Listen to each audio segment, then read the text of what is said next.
Энэ удаагийнхаа бичлэгээр Girl from Nowhere дээрээс цувралын төгсгөлийн 6 дугаар ангийг нь давчлан ярьж өгөхөөр сонголоо.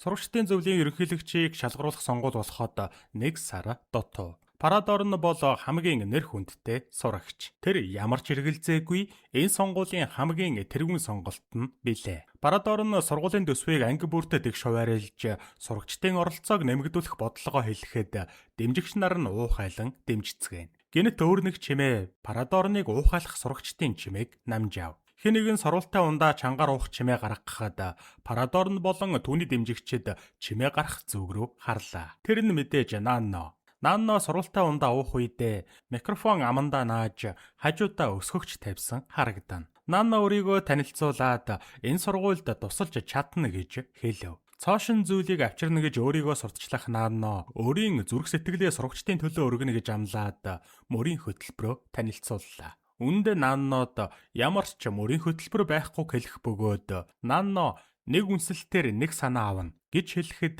цугласан олон сурагчид уулга алдцгаана. Удалгүй нойлын өрөө банднараар дүүрч тэд очир дарааллаараа амаа угаацгааж эхлэв. Мэдээж Нанног үнсгэн тулчуудэ. Санаагаа бичиж хайрцагт хийгээд Нанногоор үнсүүлэх хөвгүүдийн цуваа уртаас урт. Түүний бусдаас онцгой байгаа байдал нь тэр дорол Парадорны анхаарлыг татаж тэр шууд Наннотой уулзав. Парадорн санаа чинь надад таалагдж байна гэж хэлээд өөрийн санаагаа цаасан дээр бичиж тэр цаасаа энхийн тагтаа болгож нугална. Нанно өрсөлдөгчөө гэж хүндлээд 2 удаа үнсэе. Гэхэд Парадорн үнсэлтийн төлөө ирээгүй. Хүн бүрт туслах гэж л үүнийг хийж байна гэж хариулаад хамтарч ажиллахыг санал болгоод гараа сунгахад Нанноч түүний гараас атгав. Гэхдээ хэдхэн ормын дараа Нанно өөрийн дэмжигч нарын хамт суугаад Парадорны санаагаа бичсэн энхийн тагтаа болгож нугалсан цаасыг нь гаргаж ирээд зөвшөлдсөн. Парадорн цаасан дээр бичсэн зүйл нь сонгогдсон ангийн дарга нар бүгд өөрсдийн төсвийг өөрсдөө удирдах, мөн өөрсдийн дүрмийг өөрсдөө тогтоох ёстой гэсэн байв. Нанно өөрийг нь хүрээлсэн дэмжигч нарын хамт муу санаа байна гэж хэлээд өөр хайрцагт хийлээ. Энэ үед Парадорн болж буй үйл явдлыг дээрээс нь хараад зогсож байв. Парадорн хог гэж орилдох Нанногийн дэмжигч нарыг хараад түүний нүр дүрэн инээмсэглэл шууд л үгүй болно. Өдөр нь Парадорн жим дээр бэлтгэл хийж стрессээ тайлах ба удалгүй туслах нь ирээд урьдчилсан сонгуулалтын үзүүлэлт хэр байгааг дуулгав.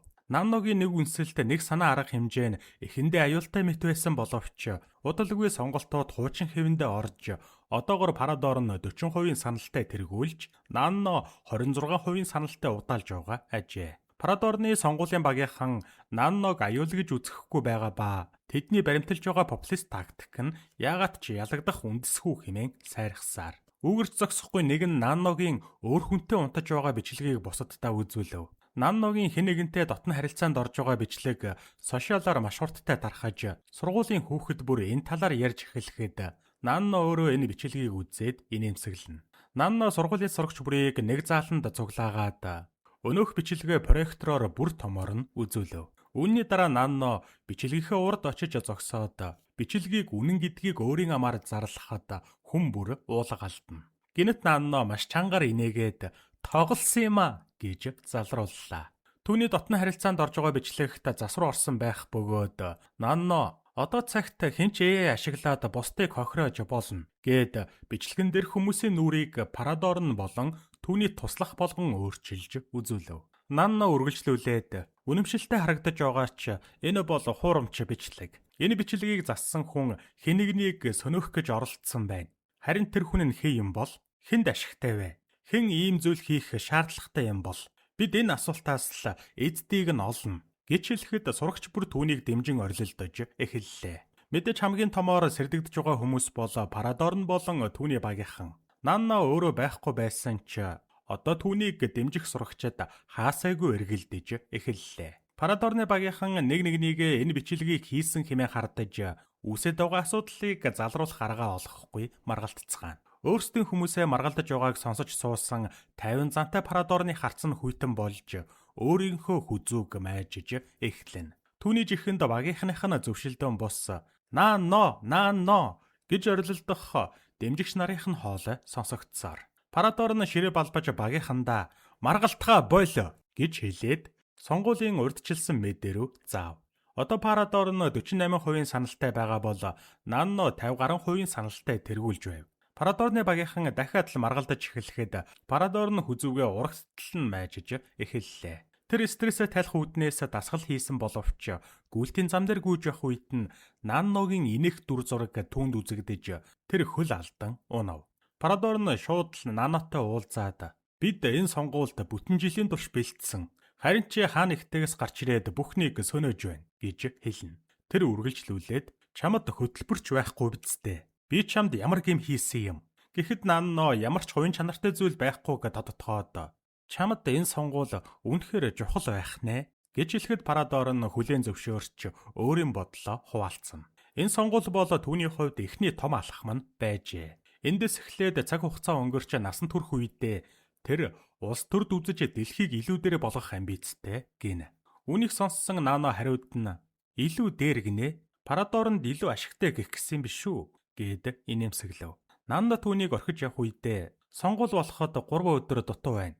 Юу ч болж болно шүү дээ хэмээн хэлж амжлаа. Маргааш нь Парадор нь гудамжинд тэрэг түрээд явж байсан энгийн иргэнийг машинд дайруулах гэж байхад нь аварна. Энэ үед ойролцоо явж байсан сургуулийн сурагчид болсон үйл явдлыг нүдэрээ гэрчилсэн ба тэд цуглаж Парадорны бичлэгийг интернетээр тараахад тэрээр ганцхан өдрийн дотор супер баатар болж хувирав. Интернетээр дүүрэн түүнийг магтсан сурагчид сонгуульч боллоо, сурагч нарч саналаа өгцгөөлөө. Нанно Парадор нарч бас саналаа өгөв. Хариу гарахад сургуулийн 69 дахь ерөнхийлөгчөөр Парадор нь шалгарна. Өөрийн ерөнхийлөгч болсон зарлалаа харан зогсох Парадорн дээр Нанно хурж ирээд баяр хүргэн гараа сунгахад Парадор нь гар барих гэж байна гэж бодоод олон юм бодолгүй гараас нь атгана. Гэтэл Нанно түүний гарт флаш диск атгуулжээ. Сурагчдын үднээс холцсныхоо дараа Парадор нь Нанногийн өгсөн флаш дискийг шалгаад үзэхэд дотор нь сонгуулийн санал хураасан хайрцагнуудыг сольж байгаа өөрийнхөө хүмүүсийг олж харна. Тэр шударгаар бус лойраар ерөнхийлөгч болсноо ойлгож үүнийг хийсэн өөрийн хүнээ цус нүчтэй хутгалтал зодов. Үүний дараа Парадор нь сурагчдыг цуглаагаад мэдэгдэл хийн. Парадор нь сонгуулийн лойр гарсныг хэлэхэд сурагчид ямар учиртай лойр юм бол гэж асуув.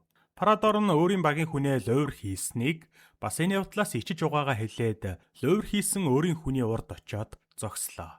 Лойр хийсэн сурагч өөрийн буруугаа хүлээх бөгөөд Парадорны санаа амарч Нанноч инээмсэглэнэ. Парадор нь булгаатай сонгуул гэж шуугилдах сурагч нараас чимээгүй байхыг хүсээд миний гол анхаарч байгаа зүйл бол шудраг байдал. Үүнд би буруутай. Итгэл нэг л алдагдах үед нөхөгдөшгүй болдог.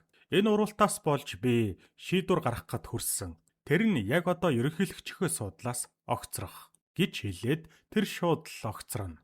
Үйл явдлын дараа Парадорн дээр Нанно хурч ирээд ярилцав. Нанно лойр хийж байгаа бичлэгийг нь хуульч аваагүй гэдгээ хэлээд зүгээр л бичлэгийг устгаж болох байсан гэхэд Парадор нь яагаад энэ бичлэгийг задруулаагүй юм хэмээн Нанногоос асуув. Хариуд нь Нанно зүгээр л чамайг яриад байгаа шигэ баатруу эсвэл хорон санаат нь гэдгийг мэдхийг хүссэн юм гэлээ. Парадор нь би тэгэд өөрийгөө нуталсан уу? Гэхэд Нанно найзаагаа хуйлаагээд өөрийгөө нотлно гэсэн үг биш гэх ба Парадор нь яагаад тийм зүйл хийснээ тайлбарлана. Шудраг эсэг бодсондоо бурууга хүлээж найзаагаа хөөсөн юм биш. Үүндээ улс төрд орох хүсэлтэй хүмүүс цэвэрхэн намтартай байх ёстой болохоор л үүнийг хийсэн гэв. Парадор нь бяцхан алдаа байсан ч хүлээн зөвшөөрч болохгүй. Буруутай хүн шийтгэгдсэн. Тэгээд л болоо гэсэн байр суурьтай байлаа. Нанно дахиад ялагдвал чи яах юм гэж асуухад Парадор нь урах шалхаж Наннод тулж ирээд ахиж ялагдахгүй хэмээн амгарна. Энэ үед Нанно хөөрхий хүмүүс нэг алдаагаа давтсаар байгаад л үхдэг. Өрөвдөлтэй биш гэж юу? Гэхэд Парадор нь уурлаж өөрийгөө бусдаас өөр гэж чанга дуугаар хэллээ. Нанно Парадорн тандаж түүнийг бусдаас ялгаагүй гэж хэлээд араас нь чи үнэхээр өөрийгөө бусдаас өөр гэж бодоод байгаа юм уу? Чиний энэ өөртөө итгэлтэй байдлаас чинь болоод л би чамд датагдсан юм гэд гараа сунган ирээдүйд ямар хүн болсныг чинь харцгаая. Гэхэд Парадор нь өөрийн мэдлгүй Нанногийн гаранд хүрээд ирээдүйд очино. Ирээдүйд танхим дүүрэн хүмүүс шинэхэн сайд Парадоронд алга дашиж баяр хүргэж байв. Парадорны ирээдүйн хувилбар цом атгаж үг хэлж байх бөгөөд өөрийгөө энэ сургуулиас гаралтай гэх мэтээр уран цэцэн үгс ярьж байлаа. Гэтэл гинэт дүнгийн чимээ гарснаар сайд Парадорны ард 10 жилдээ хийсэн сонгуулийн лойрынх нь бичлэг тоглогдов. Парадор нь асуулт асуух сэтгүүлчдэд энэ харагдж байгаа шиг биш.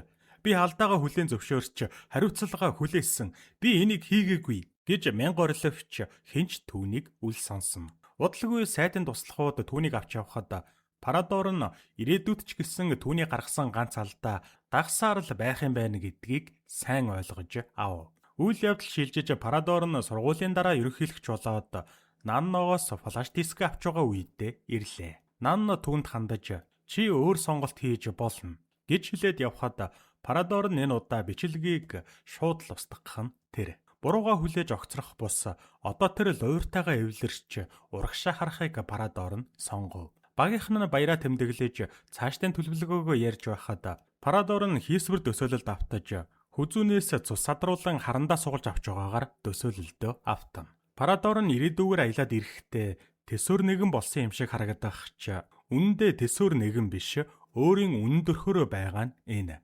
Тэр шууд л Нанно дээр очиод харуулсан ирээдүг нь хуурамч зүйл гэж хэлээд өөр лойрын бичлэг байгаа эсхийг нь асууж байгаа бол устгахыг хүслээ.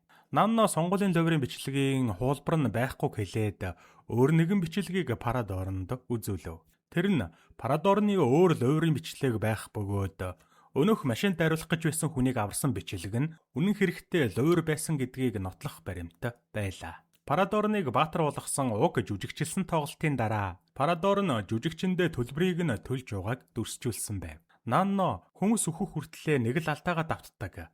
Гэхишлээ дахин хэлээд алхан одоход Парадор нь дөрвний бага бүр мөсөн хуулаад Нанногийн хүзүүнд харандаа зоох нь тэр. Шатны уруу өнхөрч унсан Нанно руу аяархан алхаж очих Парадор нь энэ мөчийг маш олон удаа төсөөлж байсан ажээ. Энэ бүх хугацаанд тайван ухаалаг харагдж байсан Парадор нь Нанног алахыг л хүсэж ирсэн нь түүний нүүрэнд тодорхой сэтгэл ханамж бас уур хилэнгээс харагдана. Харанхуй дүүлчилдэг нэгэн байхад гэрэл дивэгцэн нэгэн ч байдаг. Парадор нь Нанног боомлж хөнөөхийн даваан дээр Скай гарч ирээд Парадорныг зохиж унгаад Нанног аварлаа. Нанно хэн өөрийг нь аврахаар ирснийг хараад нүдэндээ ч итгэсэнгүй. Нанно чи энд юу хийж яваа юм гэхэд Скай чамаас л тэгж асуумаар байна гэж хариулна. Тэд нэгэн рүүгээ гөлрөөд завгүй байхад Парадор нь харандаага Скайийн хүзүүнд зоож хөнөөх нь тэр. Скайийн хүзүүнээс цус олгойтон өгсөний дараа Парадор нь эхэлсэн ажлаа дуусгахын тулд Нанног маш олон удаа дүрж хөнөөлөө. Цуснд будагдаж багтаваа хангасан Парадор нь тэдний цогцсыг голд живүүлэх бөгөөд тэднийг хөнөөхтэй ашигласан харандаагаа ч гэсэн голд живүүлнэ. Нанно хэдий үхээгүй ч Скай жинхнээсээ өгчээ. Нанно Скайыг уснаас гаргаад хацрыг нь илэх үед түүнд сэтгэл хөдлөл байдгийн байна гэх дүр зураг ажиглагдана. Ингээд Нанно Скайын цогцсыг тэврээд алхаж одлоо. Олон жилийн дараа Парадор нь хүсээд байсан оргилдоо хүрсэн харагдана. Тэр одоо сайд болсон бөгөөд яг л өмнө нь зөгнөж байсан ирээдүй шигэ шагнал аваад өөрийн түүхээ өгүүлж байлаа. Гэтэл гэнэт этгээд чимээ гарна. Удалгүй Парадорны ард түүний аллаг хийж байгаа бичлэг тоглогдов. Парадор нь гайхаад үзэгчдийн суудлыг гүйлгээд харахад проекторын ард Нанно өөрийг нь хөнөөсөн харандааг бариад зогсож байлаа. Парадор нь өдөг сүгдөн нулимс унгаж дараа нь дэвэр дээрээс үсэрч амиа хорлов. Харин Нанно дараагийн улирлаар уулзъя гэж хэлснээр Girl from Nowhere There is a цуврал төгсдөг.